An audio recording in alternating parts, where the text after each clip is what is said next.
Hello and welcome to another episode of the Portrait Profit Show. Man, I am so glad that you're here with me today. My name is Jim Landers, and I help portrait photographers just like you make a great income doing what they love. Each week, you get tips and systems on the business side of photography designed to help you gain a mastery over marketing and sales, reducing the struggles that most photographers face so you can finally get what you deserve. You're in the right place. Welcome to the Portrait Profit Show. The Portrait Profit Show is brought to you by Digital Pro Lab and Landers Photography School. Before we get into today's topic of what 2022 has taught photographers, I want to invite you to share this show with others. Click that share button. It's on the if you're on Facebook, there's a share button right there at the bottom of that post. Just click that share button. Let others know. If there's someone in particular, then put hashtag or the @ symbol in their name, so you're tagging them specifically so that they know. But let others know about this. Don't keep this to yourself. This is good stuff for you and for all. So I also want to encourage you to click the live if you're watching live. If you're watching replay, then enter in hashtag replay. But those of you who are watching live, do me a favor in the comment section right now, enter in hashtag live. That way I know you're watching live. I know you're here with me right now. I know some of you have to come and go because there's a lot of things going on in your life. And so I'm so grateful that you're here, sacrificing something else probably to be here on this show. And I hope it's worth that sacrifice. But for right now, enter in that hashtag live to let me know that you are watching live. And if you haven't already, there's something coming across the bottom of the screen right now. It says StreamYard.com/Facebook. That is in the post. Also, if you go to the original post down at the bottom of it, you may have to click that little more button. But if you click that, that will allow me to see who you are. Otherwise, it'll say Facebook user or YouTube user or LinkedIn. It won't tell me who you are. And I'll get to know that you're sending me something. I just won't know who it is that's sending it to me. So if you do that, you're giving permission to StreamYard, the platform that I use to simulcast this show to 5 different Facebook pages, 2 different YouTube channels, and a LinkedIn page so that more people can see this show. So please grant StreamYard permission to use your name. That way I see who you are. All right. So enough of that one. I'm going to check those comments. Man, there's a whole bunch of Facebook users. I guess you guys want to remain anonymous. Hey, that's fine. Hey, Lewis, I'm glad you're here. So enter in hashtag live, letting me know that you are here. Man. All right. So we have a fun topic today. I'm going to be bringing up some stuff that's interesting, some of it kind of weird, but all of it fun. Hey, Rick, how you doing? So I hope you are ready for today's topic, and I want to invite you to do something with me. There's three things I want to invite you to. One is the business assessment consultation. If you'd like to spend some time with me one-on-one, I'm happy to grant or give you some of my time.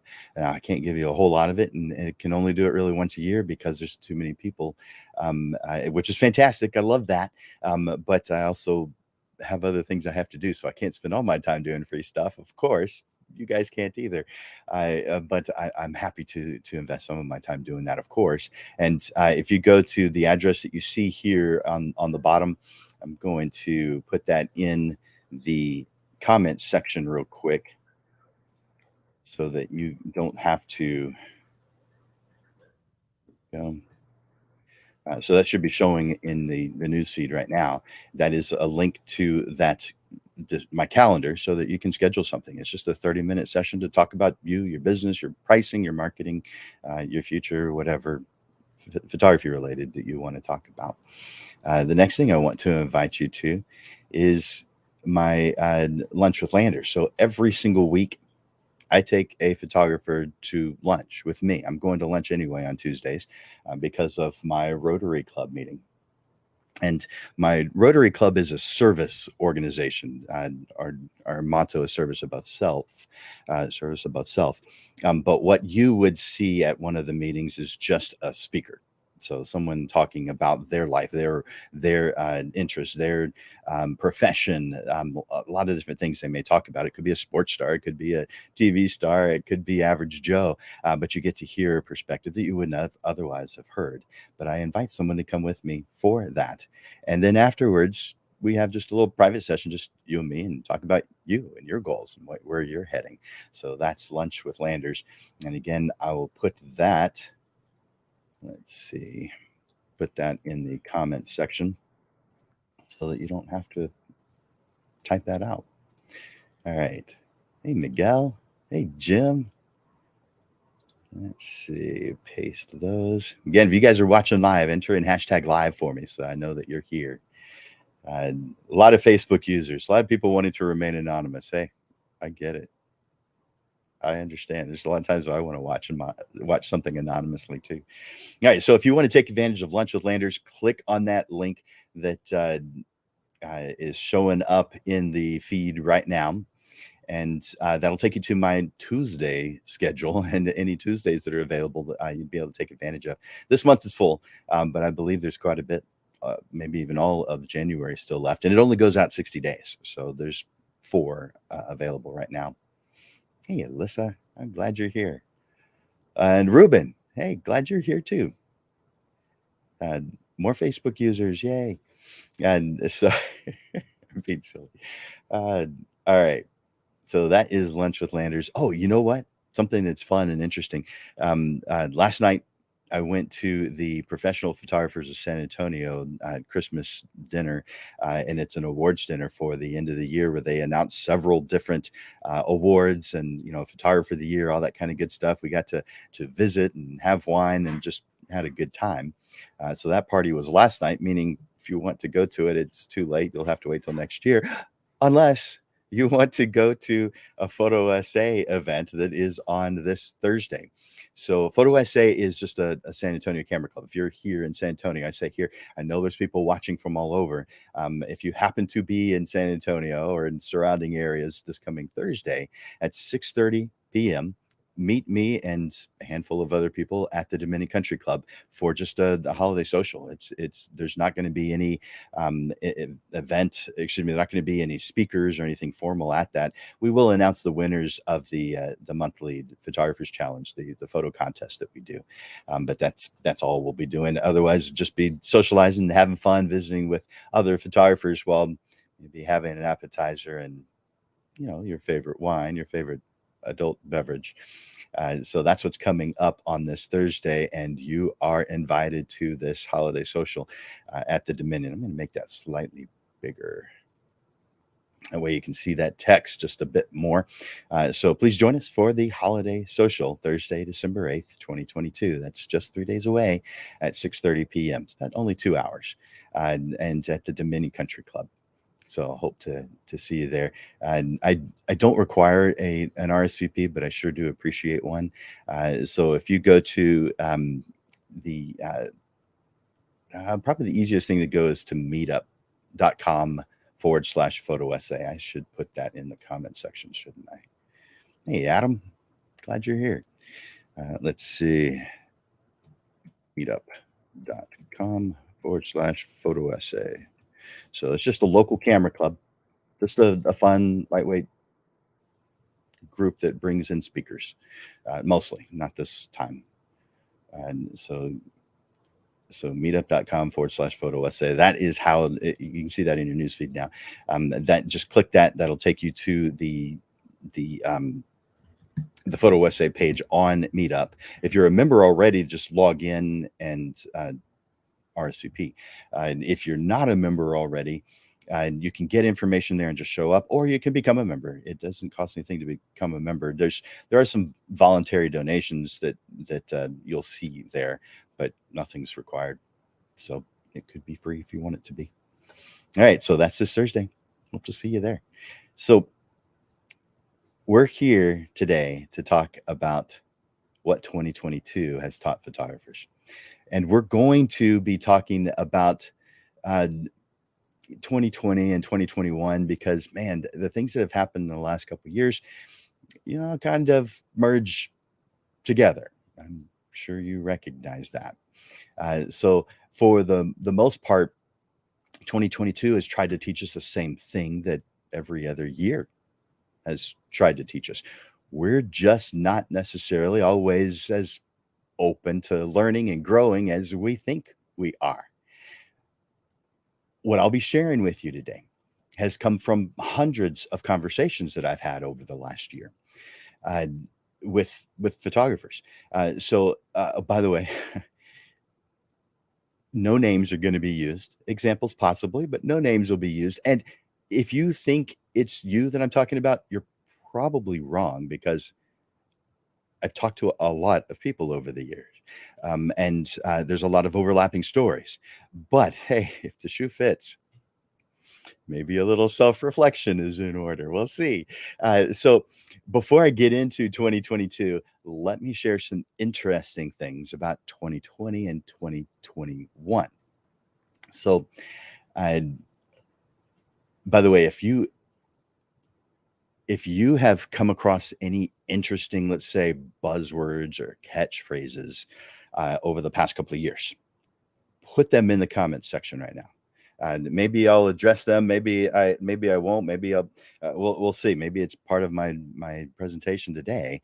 But any catchphrases that are relatively new, or catchphrases or catchwords, I put those in the same category. Put that in the comment section right now. Weird things that you've heard, or new things you've heard, or renewed things that have come back up in the past couple of years. So put that buzzword in the comments that you've heard recently. By the way, if you're just joining us, please enter in the comments #live so that I know you're watching this live. And if you're watching the replay, #replay. All right, so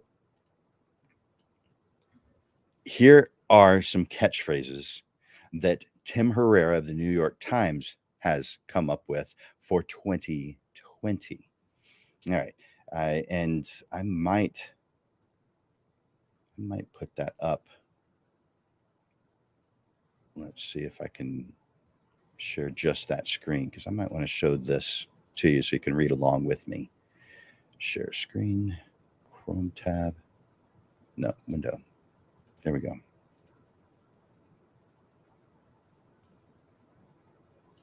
That's small, isn't it? All right, let's make it a bit bigger. There we go.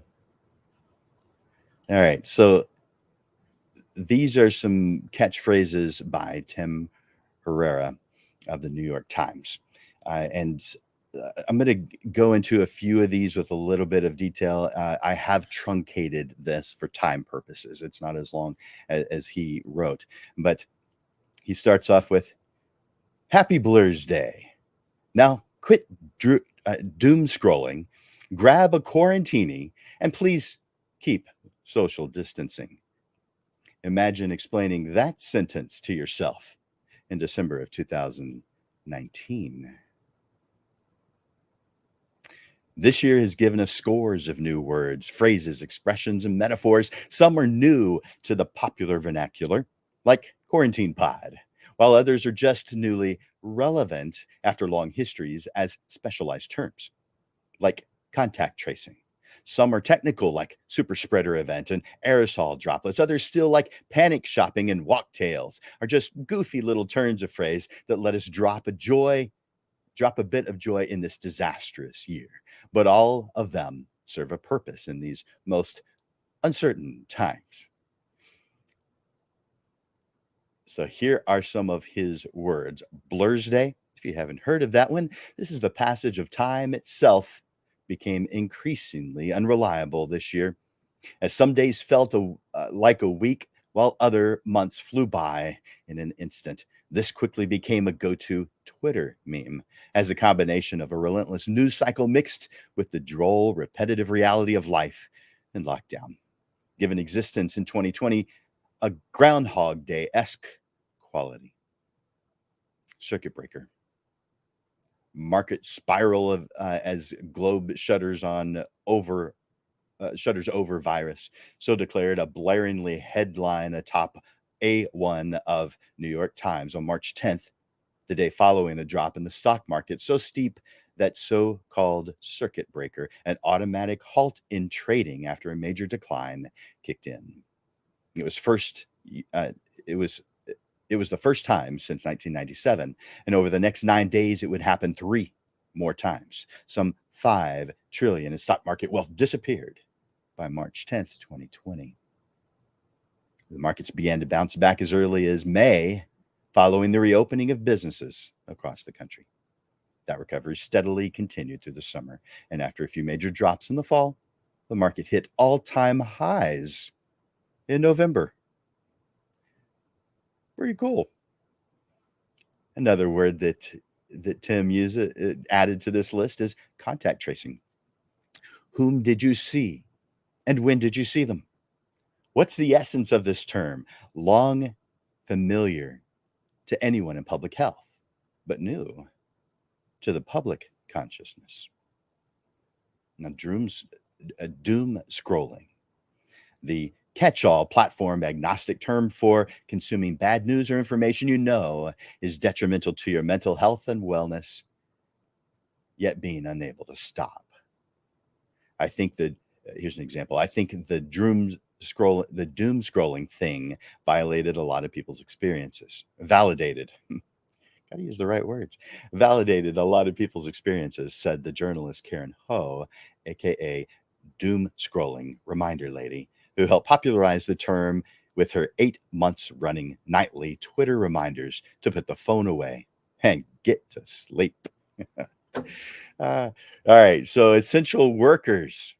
By early April, much of the country was under stay-at-home orders, marooned inside and safely out of the virus's reach. Unless, of course, you happen to work at a grocery store, a gas station, an airport, a hotel, a fast food processing plant, a restaurant, a convenience store, the USPS, child center, a farm, a funeral home, a bike shop, an auto repair, body shop, etc. We are not essential. We are sacrificial, said Sujatha Gidla, an MTA conductor in New York. Essential workers. How about, do you remember Flatten the Curve? It was back to middle school math to prevent hospitals from getting overwhelmed with COVID-19 patients. The country needed to reduce the overall number of virus cases and stop the exponential increase in infections. All right. So these other words, Tim had descriptions of these as well, but for time purposes, I'm just going to read the words to you.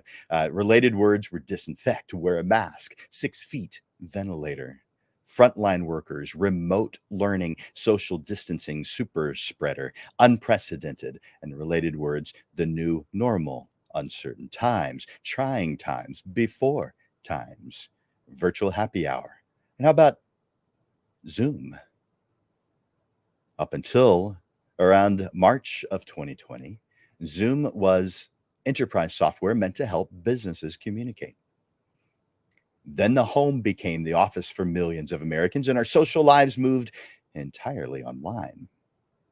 Almost overnight, Zoom emerged as the go-to platform, so much so that the term became practically synonymous with video conferencing. Related words: Zoom bombing, Zoom University, Zoom dating, Zoom birthday, Zooming, Zoom shirt, Zoom mom, Zoom town, Zoom fatigue. So that's Tim Herrera of the Washington Post. Now, I'll stop sharing that. In 2020, the most popular phrase, according to Google, was now more than ever. And the most used word phrase in 2021, according to Google, was new normal. And according to Grammarly, in 2021, year 2 of the pandemic, here are some of the popular words, most popular words in 2021. Vaxxed.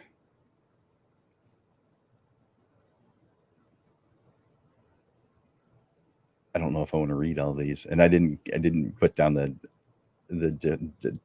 well, I'll just say it. It's word the Oxford Languages named Vax its word of the year, and it's not hard to understand why. As many countries around the world began rolling out COVID-19 vaccinations, the inflected form of the word vaxxed earned a spot as the most memorable word of 2021. About variant? The word variant was made popular by the highly contagious, fast-spreading COVID-19 variant Delta. It was first identified in December of 2020. Number 3, languishing. After nearly 2 years of the pandemic fatigue, 2021 surfaced as a quintessential word for a feeling that many folks around the globe were experiencing: languishing. You know what? I meant to share that with you. Share screen, window. Now you can see it.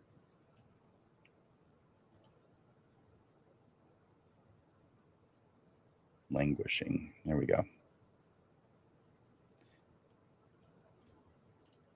After nearly 2 years of the pandemic fatigue, 2021 surfaced as a quintessential word for a feeling that many folks around the globe were experiencing: languishing.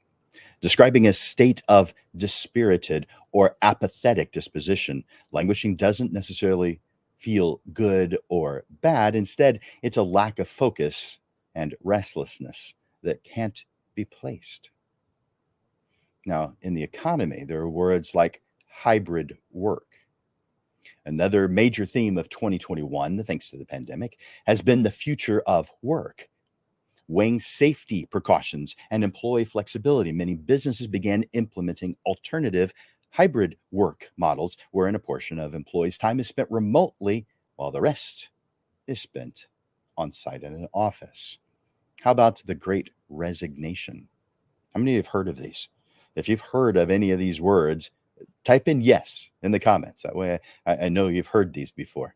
And if there's one that you haven't heard, Type that into the comments if you want to. But comment yes if you've heard of any of these so far. We've got a few more. The Great Resignation. After workplace shift that snowballed in 2021 has been called the Great Resignation. The term describes the highest employee resignation rate in U.S. history, with 4.3 million workers leaving their jobs in August of 2021, according to the U.S. Bureau of Labor Statistics. How about NFTs? A lot of us had not heard of this word prior to a year or two ago. NFT, a non-fungible token.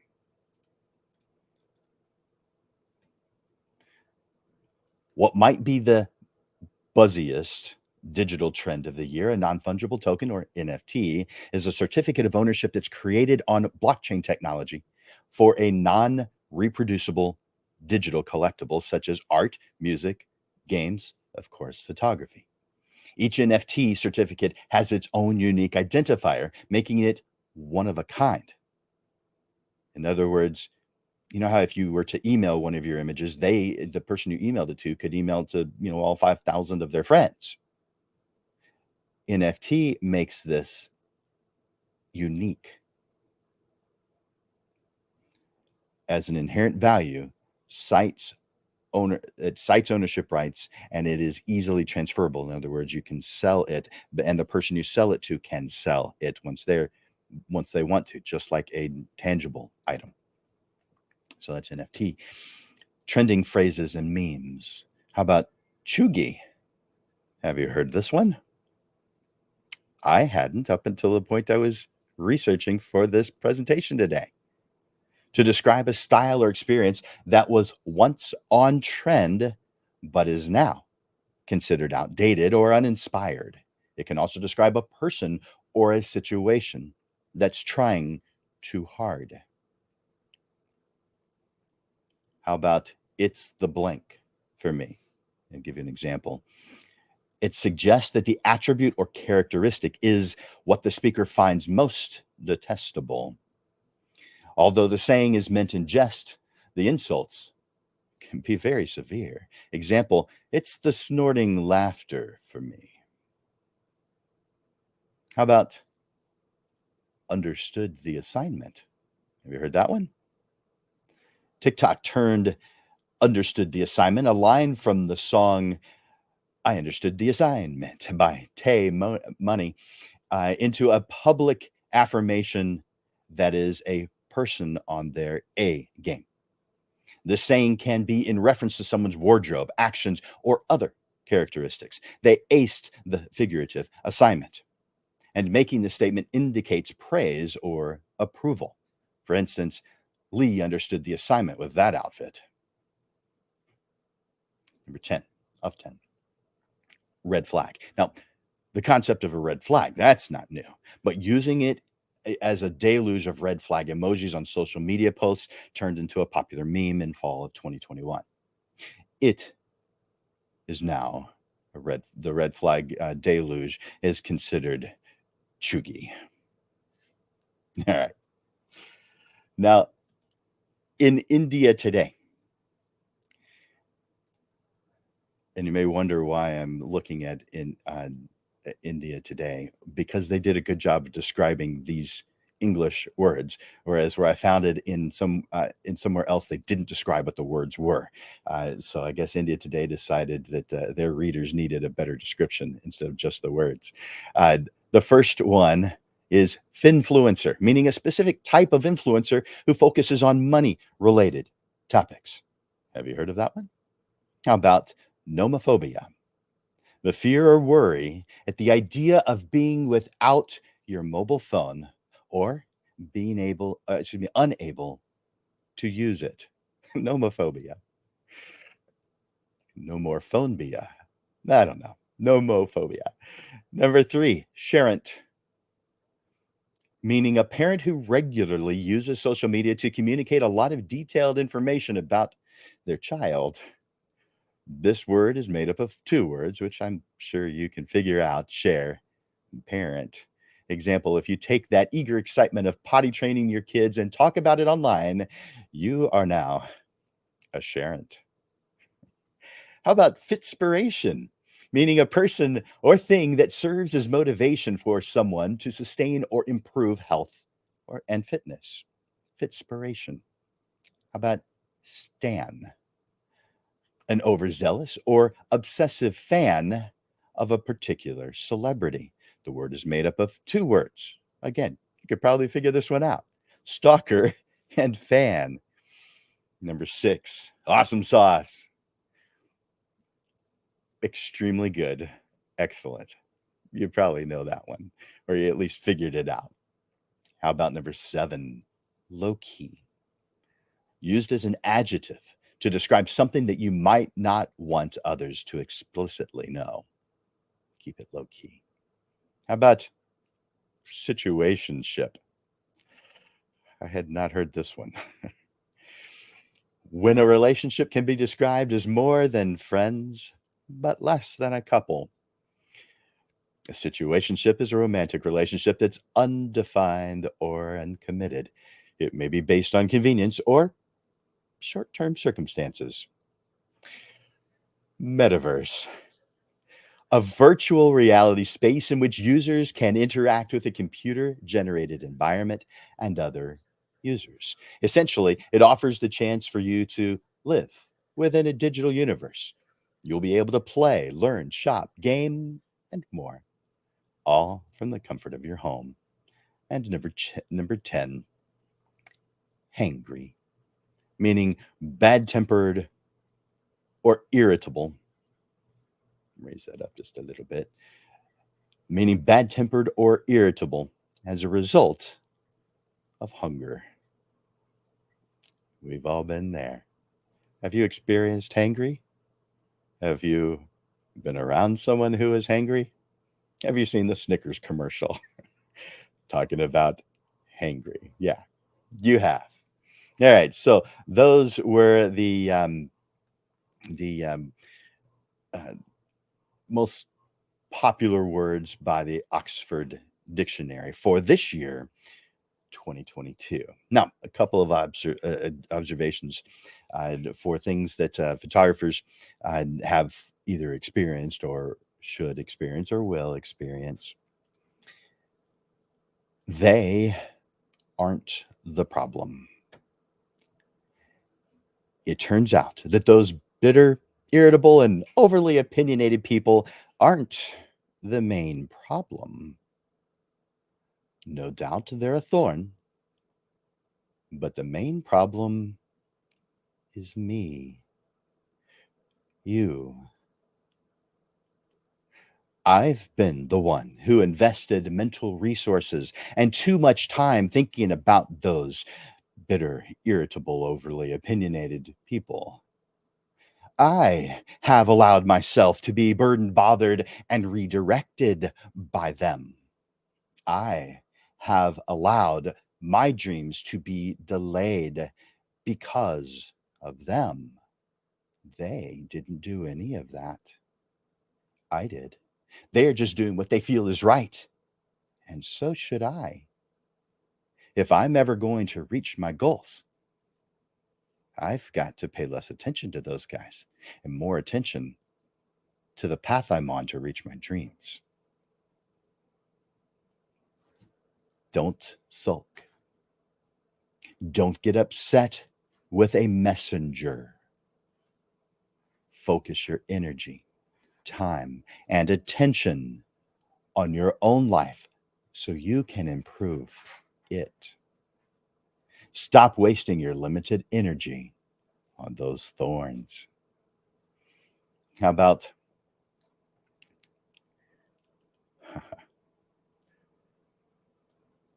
here's the next one. I just realized I didn't prep it, so I'm going to do it right now.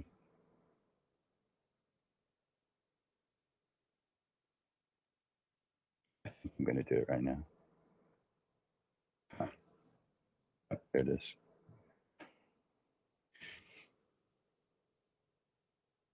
There it is. All right. Going with the flow takes you where you don't want to go. The flow is mostly made up of those who have not yet written down their life goals. That's not a good group to follow. If the efforts you make towards growing your business and improving your life don't have opposing feelings such as excitement and pride, and at the same time insecurity and nervousness, then maybe you're not pushing yourself towards your own amazing potential. Don't go with the flow. Go down the path that leads you to your goals. Just that. How about this next one? The world needs you. The world needs you. Stop right now efforts to fit in. Get to know you. Write down your dreams. Build a path to get there. Get on that path with everything you've got, including a bit of healthy stubbornness. Once you are on your path, speak your truth with conviction and push yourself well beyond your comfort zone. The fantastic side effect of purposefully putting yourself in challenging situations is that you get used to them. What once scared you will become normal for you. Those who you look at who do it with ease, at least from your point of view, didn't used to be able to do it with ease. They pushed themselves well outside their comfort zone to the point where it became normal. And you can too. How about this one?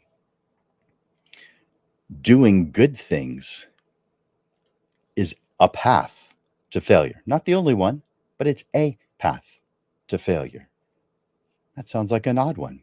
I thought putting good things in my path was good. Well, it is, but it isn't right. Imagine that you're on the road. You're staying between the lines, staying within 4 miles of the speed limit, only getting into the left lane when you need to pass. How about waving when someone allows you to pass them? Not getting a single ticket, no matter how long the drive, paying attention and adhering to every road sign, being aware of every driver. You're doing everything perfectly well. You're doing good things. But what does it matter if you realize that you've been traveling in the wrong direction? It doesn't matter how good all that stuff was. Everything you're doing could be good. The people in your environment could even be applauding the good things you do because you're putting good things in your path. But good isn't what you're supposed to do. You're supposed to do what's right for you. There are so many good things in life that if that's all you did was just good things, you'll never be able to reach your goals. There are too many good things. I'm not telling you not to be good. I'm telling you to define what is right for you so that your efforts result in reaching your dreams. How about this one?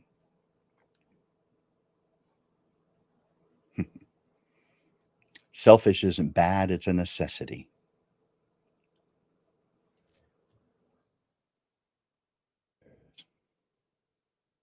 I made these out of order, apparently. There we go. Selfish isn't bad, it's a necessity. Now, we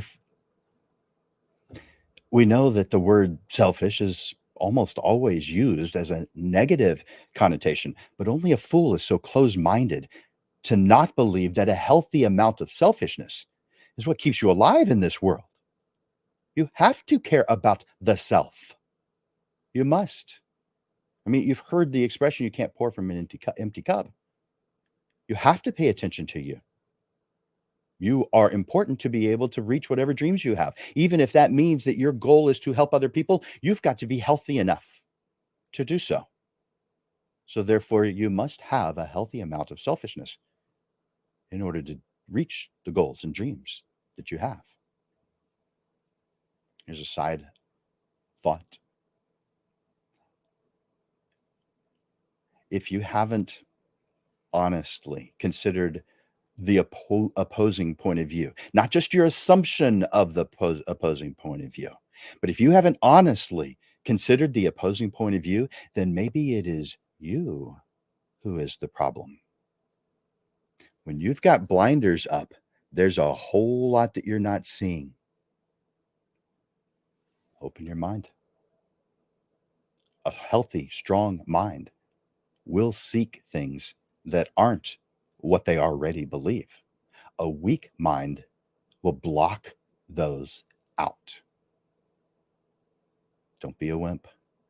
Strengthen your mind.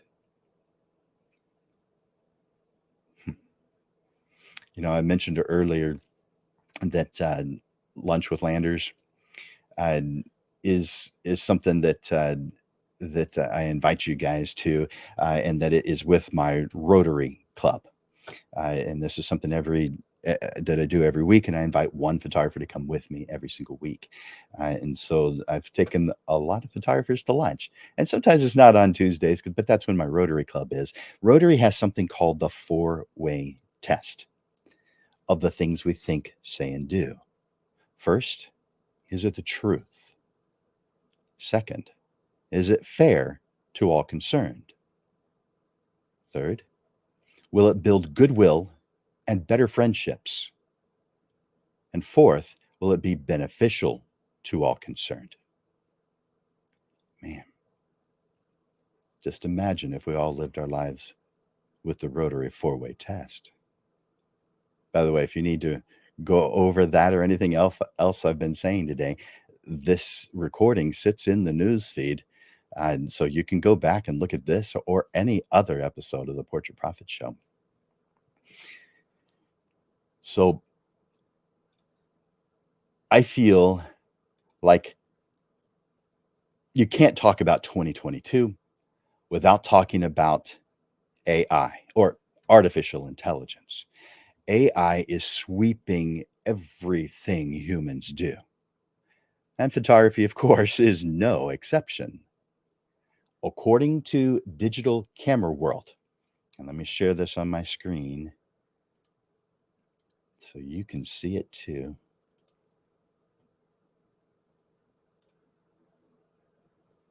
And I'll make that bigger. There we go. In photography, AI is used for everything from selecting objects to choosing a preset, from working, whoops, I didn't mean to move that. There we go. From working out what to focus on to optimizing your camera settings to suit a scene. It's about making a machine do something so that we don't have to. The latest photo editing AI can save us from the effort of making complex and difficult selections manually. We used to spend huge amounts of time if we wanted to select out an area or mask an area. Skylum Luminar leads the field here, according to Digital Camera World, with AI-powered sky selection and replacement. Pretty cool. AI face and feature recognition for portrait enhancement, and AI subject and background masking. Other software is doing the same. Photoshop has its own AI sky replacement feature, and Lightroom has an extremely effective sky and subject masking tool that is uncannily and unerringly accurate. Have you tried it? Might want to consider it. I know when it comes to AI, some of us are resisting it. Some of us are grumbling about it. But guess what? It's part of the future. I recommend you get to know it. Use it. Not necessarily always, but just understand what it is at least. You can specialize in that kind of thing. I've come across one photographer who is doing that. And the AI images he's been creating are wonderful. They're beautiful. They're freaking amazing. Be exposed to it at the very least. Don't be closed-minded on this subject. You may choose to do only photography straight from the camera and no artwork whatsoever to it. That's fine if that's your choice. but don't make that your choice because you don't know how. That's not what experts do. Experts learn how and make choices based on what they feel is best for their art. Blocking information is not what an expert does. That's what an amateur does. Learn this. Get to know it. Don't be afraid of AI. Everybody's going to be doing it. And pretty much everybody's started with it, touched on it. And in some aspect of their lives, everyone, at least in the US, has crossed paths with it in some form or fashion. So that was according to Digital Camera World. All right. So let me stop sharing that for a moment and go back to my notes. All right. So this is interesting. I want to end with something interesting. And I didn't realize I would find this already. I mean, we're just in the first week of December, but Oxford, the Oxford Dictionary, has already decided what the word of the year is for 2022. Now, they've done this through people casting votes and probably some other considerations, but it's been done. I'm going to do a top 3 words actually. So the Oxford word of the year is a word or expression reflecting the ethos, mood, or preoccupations of the past 12 months. Again, this is Oxford. This is not my words. One that has potential as a term of lasting cultural significance. Supported by evidence of real language usage, Oxford's editors track candidates as they emerge throughout the year, analyzing frequency statistics and other language data in the Oxford English corpus. Previous words have included vax for 2021, climate emergency in 2019, and selfie in 2013. So, in third place, hashtag I stand with. This is the only one that has a hashtag of the 3. Hashtag I stand with in third place. The phrase to stand with someone in the context of supporting them or taking their side dates back to the 14th century. However, the hashtag I stand with emerged in the first decade of the 21st century. Evidence has been found dating back to 2009. Used on social media to express solidarity for a specific cause, group, or person, I stand with has been identified as a way for people to communicate their opinions and align their stances on specific events. It's how people demonstrate activism online and speak out for what they believe in. All right, there's more that they wrote about this, but that's enough. I'm going to move now to second place. Second place is metaverse.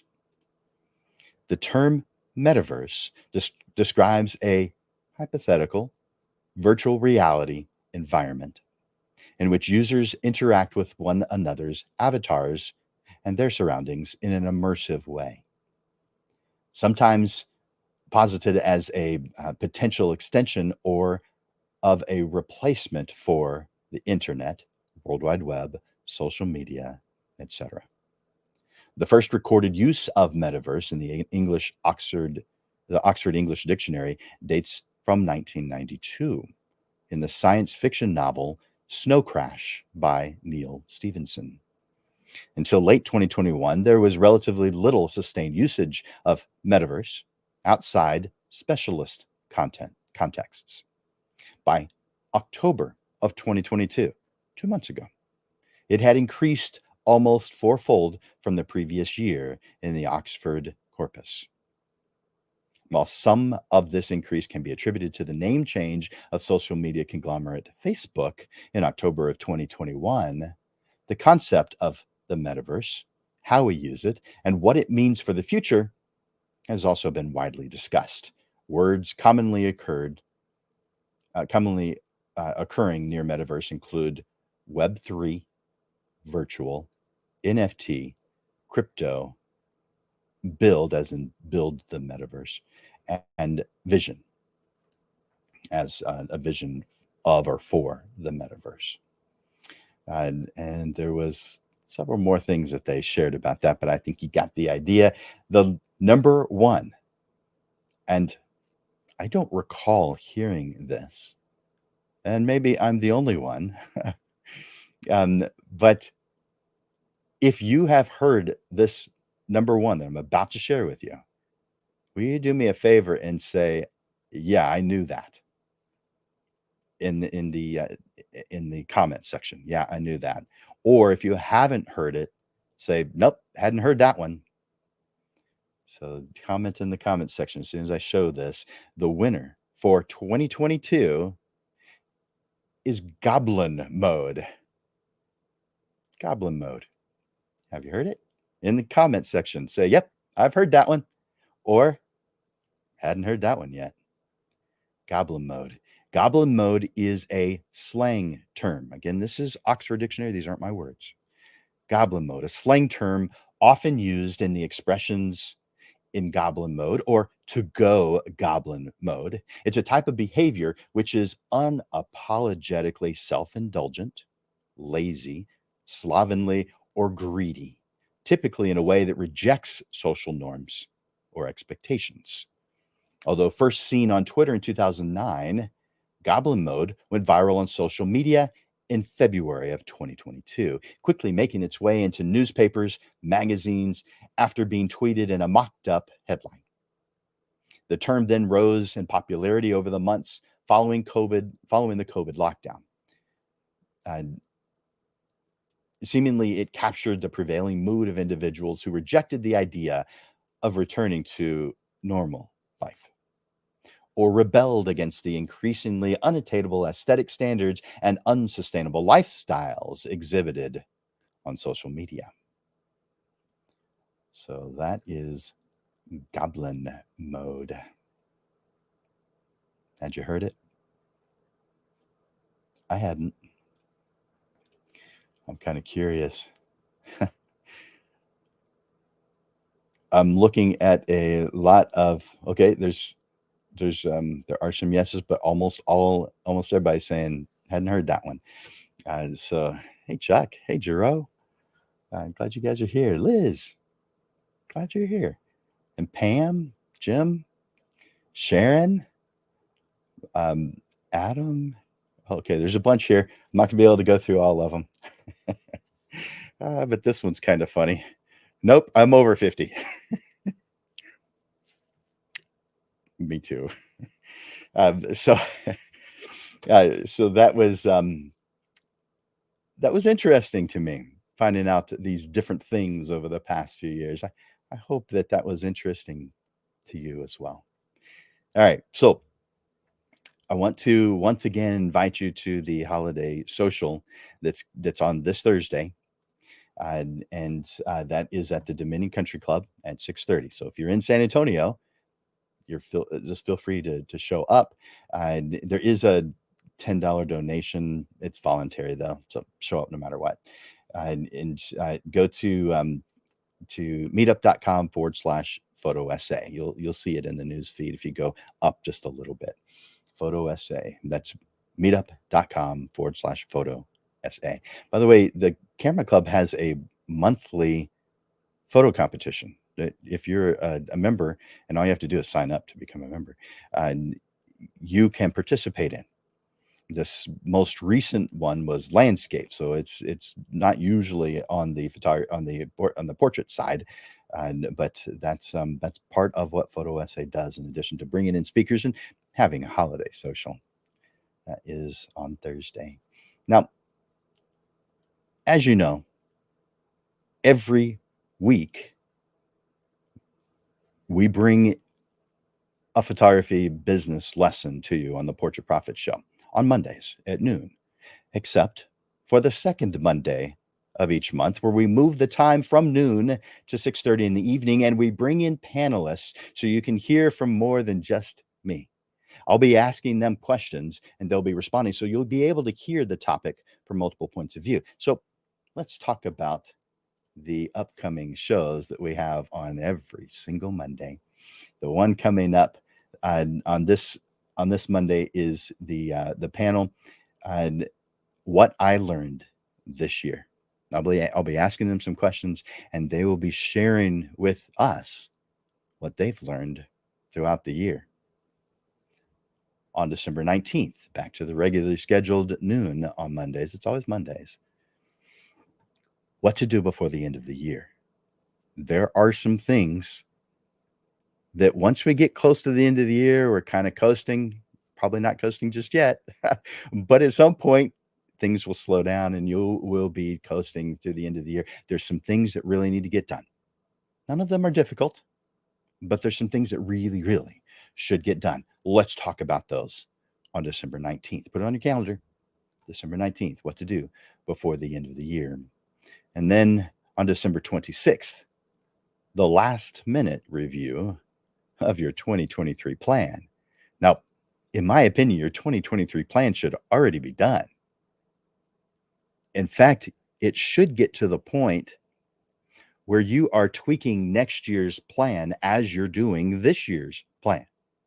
So, in other words, as you start to implement January of 2023, the changes and the updates and the fixes and the suggestions you think on how you could do this better next time should be done at that time when it's fresh on your mind. So, in other words, as you're implementing 2023, you're planning 2024. That's how I recommend doing it. And then in May of each year is when I recommend, and you can choose when you do this, but well in advance, go over what you're planning on doing the next year. This coming up on December 26th is the last minute review of your 2023 plan. This is just going over what you should already have. Now, if you don't have your plan for 2023, that doesn't mean don't show up. This is going to still be valuable to you, and of course, but this is the time of year to go over your 2023 plan. Is there anything missing in it? Is there something that we need to consider? Is there something that we need to adjust, change, pull out, add? Let's talk about that on December 26th when we talk about the last minute review of your 2023 plan. December 26th. Please add that to your calendar and share this with other people. Let other people know that we have this resource for the business side of photography. If there's one area of photography that photographers really could use some help, it is the business side. Now, that doesn't mean you can't grow on the photography side, because there is a never-ending amount of information that you can grow on the photography side. But most of you are okay, meaning you're good enough to make money with this a lot. Make this a career, an income source. I still want you to do workshops and classes and programs on the photography side. But man, even if you were the best photographer in the world, you were fantastic, no one argued it, everyone applauded your ability. If your business side is lacking, you're going to have trouble. Conversely, you could be very average and be the photographer who makes the most money in your area. So business plays a huge role. You can make an income. You could use photography as your sole income source if you choose to do so, and do it very well, paying you more than any other jobs are going to pay you, by a large margin. You can do this. Share this with others so they can do it too. Because when we uplift now you may think, well, I'm just bringing in more competitors. Guys, those of you who believe that the market is saturated are misunderstanding how to do it. The market is not saturated. The only place it's saturated is at a place where you can't even be profitable anyway. So then it doesn't matter. Because no matter how much it's on the low end, those who are charging $100 for a session, Do the math, guys. You will never at $100 reach what you need to make for the year. You just won't. You'd have to do a huge number. And small businesses, especially the solopreneurs, can't make that happen. The math simply doesn't work, guys. You have creative minds. I get it. So therefore, the math doesn't come quite as easy as the creative side. I get it. It makes total sense. But it should also make total sense that math does play a role. And if your numbers aren't where they need to be, you'll never reach your goals, no matter how hard you work. In other words, you're driving down the road, doing everything right, putting all the work and effort. You're staying in the lines. You haven't gotten a single ticket, but you're going from, let's say, San Antonio to El Paso on I-10, which is a great road, when you realize you want to go to Houston. In other words, you are doing things well. You're working hard, but you're going in the wrong direction. Learn the business side, grow on the business side, and you'll start moving in the right direction. Thank you guys for being here today. I hope to see you on Monday at 6:30. That's this coming Monday at 6:30. By the way, I'm hoping also to see you guys on at the Holiday Social at the Dominion Country Club on Thursday. But I look forward to seeing you guys for the panel discussion, 6:30 this coming Monday. I want to thank you guys for being here. If you feel like you got something out of this, do me a favor. Hit that like button, hit that love button. Go into the comments and say, thanks. I appreciate this. Guess what? I like it when people say thank you. Don't you? Yeah, of course you do. So be that guy who thanks people who work, who are trying to help. Everybody works, who are trying to help you. Put that thank you note in there. I appreciate it when you do. It makes me feel good. It lifts me up. I'm going to keep on doing this no matter what, though. Even if no one says, oh man, you did a good job. I like it. I don't need it. So do me a favor. Put that thank you, put that comment, put that message in the comment section. Just take a moment of your time to do that right now before I end this episode of the Portrait Prophet Show. Thank you guys for being here. Thank you for sacrificing your time. For Landers Photography School and Digital Pro Lab, this is Jim Landers bringing you the weekly Portrait Prophet Show, giving you evolving content, awareness, and even fun to the business side of photography through helpful information, step-by-step processes, and action steps that will guide you through the struggles that most photographers face so that you are constantly realigned to the path that leads to the success you deserve. Be here every Monday to experience a different way of looking at the business side of photography. Thank you for investing your time here at the Portrait Prophet Show.